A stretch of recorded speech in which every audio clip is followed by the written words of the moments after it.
एवढी खात्री त्यांच्या माध्यमातून पुन्हा एकदा बघितलं तर शिवसेनेला आणखीन एक जिल्हा परिषदमध्ये पद मिळणार आहे, ते म्हणजे सभापती पदाचं. ही जी शक्यता आहे त्याबद्दल काय सांगाल? ते पद अध्यक्ष, उपाध्यक्ष, सभापती हे जे काही वरिष्ठ निर्णय देतील ते आम्ही सर्व पदाधिकारी म्हणून त्यांचा किंवा कार्यकर्ते म्हणून मानसन्मान ठेवणार.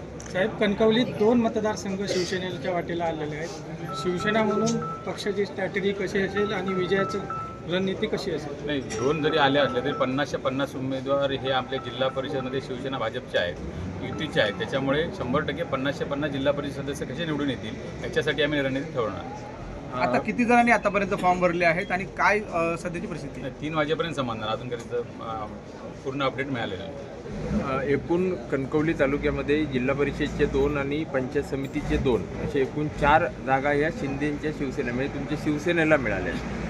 जर बघितलं असेल तर काही दिवसांपूर्वीच कणकवली नगरपंचायतची निवडणूक झाली आणि तिथे मात्र ही युती झालेली नाही.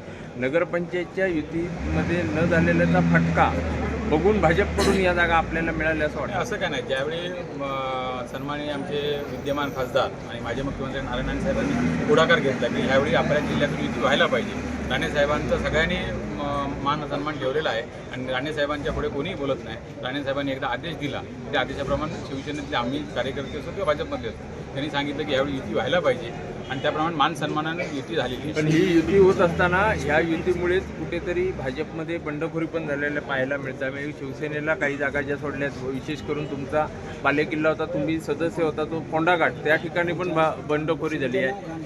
नाही, जरी समजा बंडखोरी झाली असली तरीसुद्धा आपले सन्माननीय खासदार नारायण साहेब या सर्वांची बंडखोरी असेल ती शमवण्याची ताकद त्यांच्यात आहे. आपल्या उमेदवारी नाही मिळाली तर आपण पक्षाचा राजीनामा देऊ असं देखील संतोष कानडे यांनी आता सांगितलं. तेच सांगितलं ना तुम्हाला, ह्या सर्वावर आपला सगळ्या रामबाण उपाय म्हणजे नारायण राणे साहेब असतील, ते जो काही निर्णय घेतील त्याचा आपण सर्व कार्यकर्ते म्हणून हे करणार.